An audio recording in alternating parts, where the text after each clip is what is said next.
Bonjour à tous. Donc nous vous proposons une petite expérience très facile à réaliser à la maison avec du matériel qu'on a tous dans nos placards. Alors pour cette expérience, il nous suffira d'un stylo à billes, de 2 trombones et de la moitié ou en tout cas d'une partie d'un autre, et puis d'une bouteille en plastique. Donc il faut une bouteille en plastique pour que nous puissions appuyer dessus et la comprimer.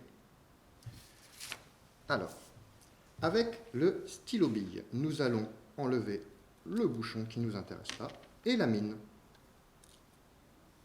comme ceci, et nous allons donc garder uniquement cette partie plastique qui nous intéresse pour réaliser cette petite expérience. Alors ensuite, moi j'ai fait des tests et j'ai vu que pour avoir, alors le but c'est d'avoir une flottabilité vraiment tout juste de notre petit Ludon, on va l'appeler comme ça parce que en fait c'est un sous-marin qui s'appelle le petit Ludon et cette expérience se connaît sous l'expérience du Ludon.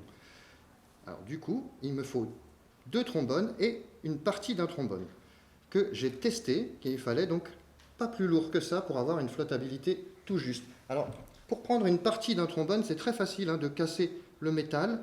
Il suffit de le tourner et on finit par le casser. Donc si j'avais voulu le casser ici, j'aurais pu aussi. C'est très facile, même un enfant peut y arriver. Il suffit de le tourner et au bout de plusieurs tours, ça cède tout seul. Alors ensuite, il va falloir accrocher tout ça à notre petit sous-marin. Alors avec les trombones entiers, c'est très facile, il suffit de les couler comme ça dessus. Et avec ma partie de trombone, ça tombe bien qu'elle soit un petit peu tordue encore, parce que comme ça va me permettre, quand je vais le couler dedans, de faire en sorte que ça reste à l'intérieur. Voilà. Et normalement, avec ce poids-là, j'ai un stylo, un Ludon, un petit sous-marin, qui flotte, mais tout juste, il flotte à peine. C'est ce qu'on va vérifier. Alors normalement, si tout se passe bien, il doit flotter, mais tout juste. Alors, chez vous, sachez que c'est parfait si vous le voyez couler et remonter tout doucement. Moi, j'ai l'impression qu'il flotte un tout petit peu trop et du coup, il va falloir que j'appuie un petit peu fort sur ma bouteille, vous allez voir juste après. Alors ensuite, il faut fermer hermétiquement cette bouteille. Et puis, si on appuie sur la bouteille, et là, qu'est-ce qui se passe? Alors, je vous ai dit, moi, il va falloir que j'appuie un petit peu fort, mais ça va. J'ai mon sous-marin qui coule. Si j'arrête d'appuyer, il remonte. Si j'appuie juste ce qu'il faut, je vais pouvoir le garder entre deux eaux et m'amuser à le faire monter et redescendre si j'appuie ou si j'arrête d'appuyer. Alors, qu'est-ce qui se passe dans cette bouteille?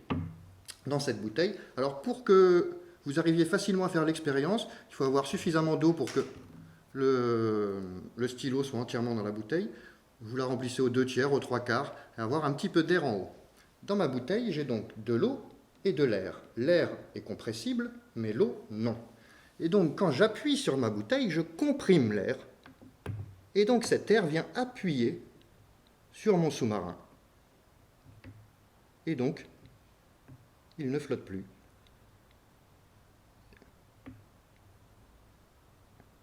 J'appuie un peu fort. Une fois que c'est déclenché, voilà, c'est parti. Voilà, donc en fonction de si j'appuie sur la bouteille ou pas, mon sous-marin coule. Bien sûr, si j'ouvre là, impossible de faire couler le sous-marin puisque l'air s'évacue. Je ne peux pas comprimer l'air qui est dans ma bouteille. Il faut vraiment que ma bouteille soit hermétiquement fermée pour que je puisse comprimer cet air et faire descendre mon sous-marin. Voilà, merci à tous et à bientôt.